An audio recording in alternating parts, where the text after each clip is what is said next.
Welcome to key talks. AP CM Chandrababu Naidu పెట్టుకున్న target Telangana CM Revanth రెడ్డికి ఉచ్చులా మారబోతోందా? రేవంత్ నెత్తిన పిడుగులా పడబోతోందా? ఇప్పుడు వ్యూహం చూస్తుంటే, లెక్క తీస్తుంటే అలాగే అనిపిస్తోంది. చంద్రబాబు అసలు ఏం టార్గెట్ పెట్టుకున్నారు? రాజకీయంగా వచ్చే 2-3 ఏళ్లలో ఏం జరగబోతోంది? ఆ డీటెయిల్స్ చూసే ముందు don't forget to subscribe key talks.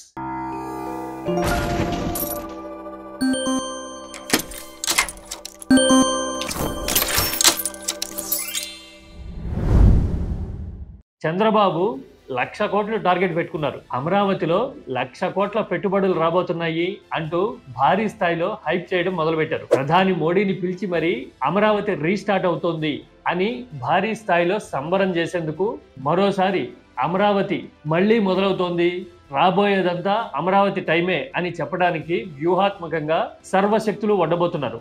రాజకీయంగా ఎలాంటి విభేదాలు ఉన్న వాళ్ళైనా బిజినెస్ యాంగిల్లో చంద్రబాబు వ్యూహాల్ని, ఆలోచనల్ని ఎవరైనా సరే ఒప్పుకుని తీరాల్సిందే.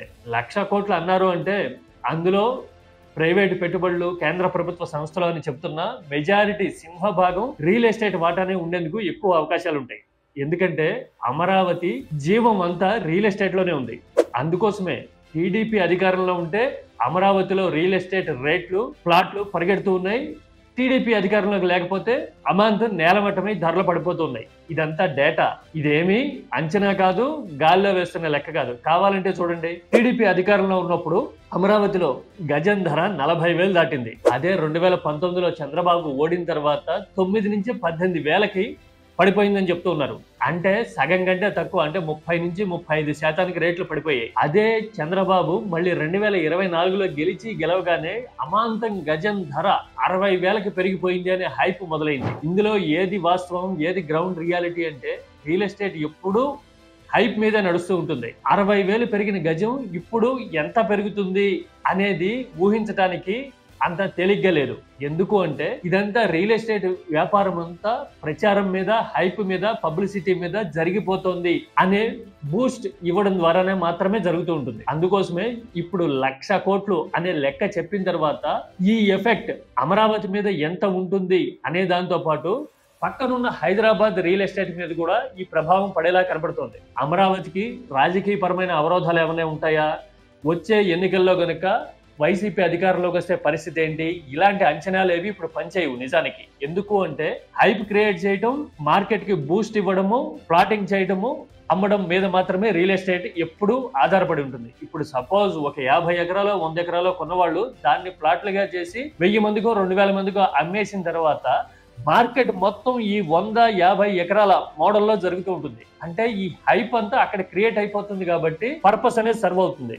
అధికారాలు మారతాయా, ఎన్నికల్లో ఎవరు గెలుస్తారు అనేది ఇంకో 2-3 ఏళ్ల తర్వాత. అప్పుడు రాజెవరు, రెడ్డి ఎవరు అనేది అప్పుడు చూసుకుంటారు. ఆల్రెడీ జగన్ పరోక్షంగా సెటర్లు వేస్తూ సంకేతాలు ఇస్తున్నా, పొద్దున పోయి సాయంత్రం రావచ్చు కదా, చూసి రావచ్చు కదా, అమరావతి కడుతున్నాడు కదా, ఎలా ఉందో చూసి రావచ్చు కదా అని చెప్పి ఇలాంటి వాటిని ఇప్పుడు డౌన్ ప్లే చేస్తూ హైప్ క్రియేట్ చేయడం మీద మాత్రమే ప్రభుత్వం వ్యూహాత్మకంగా పనిచేస్తోంది. ఇదే ఎఫెక్ట్ హైదరాబాద్ మీద ఎలా పడుతుంది అనేది ఇంట్రెస్టింగ్ గా కనిపిస్తోంది. ఎందుకంటే హైదరాబాద్ లో రియాలిటీ ఇప్పటికే దెబ్బతిందని, హైడ్రా లాంటి పాలసీలతో రియల్ ఎస్టేట్ కుదేలైపోయిందని రాజకీయ ఆరోపణలు చేస్తోంది విపక్షం.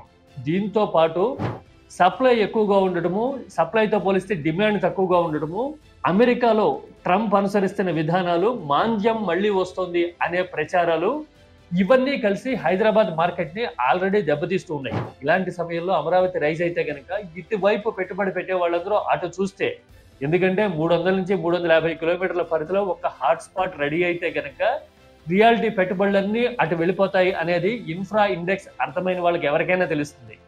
ఇదే జరిగితే కనుక అమరావతికి తోడు మచిలీపట్నం, హైదరాబాద్ ఎక్స్ప్రెస్ వే లాంటి ప్రాజెక్ట్స్ అన్ని వ్యూహాత్మకంగా ప్రకటింపజేసి మార్కెట్ కి, ఏపీ మార్కెట్ కి, రాజధాని మార్కెట్ కి కిక్కించేందుకు చంద్రబాబు చేస్తున్న ప్రయత్నాలు రేవంత్ ని ఆర్థికంగా మరిన్ని సవాళ్లు ఎదుర్కొనేలాగా చేసేలాగున్నాయి. ఎందుకంటే ఇప్పటికే రియల్ ఎస్టేట్ పడిపోవడం అంటే రిజిస్ట్రేషన్ ఆదాయం ఒక్కటే పోవడం కాదు, ఇన్ఫ్రాకి సంబంధించి మార్కెట్లో ఫ్లో మొత్తం కర్టైల్ అయిపోవటం. దీనికి తోడు మనీ సర్క్యులేషన్ మీద ఎఫెక్ట్ పడడం వల్ల తెలంగాణ ఆదాయం రోజు రోజుకి తగ్గుతోంది అని లెక్కలు చెప్తూ ఉన్నాయి.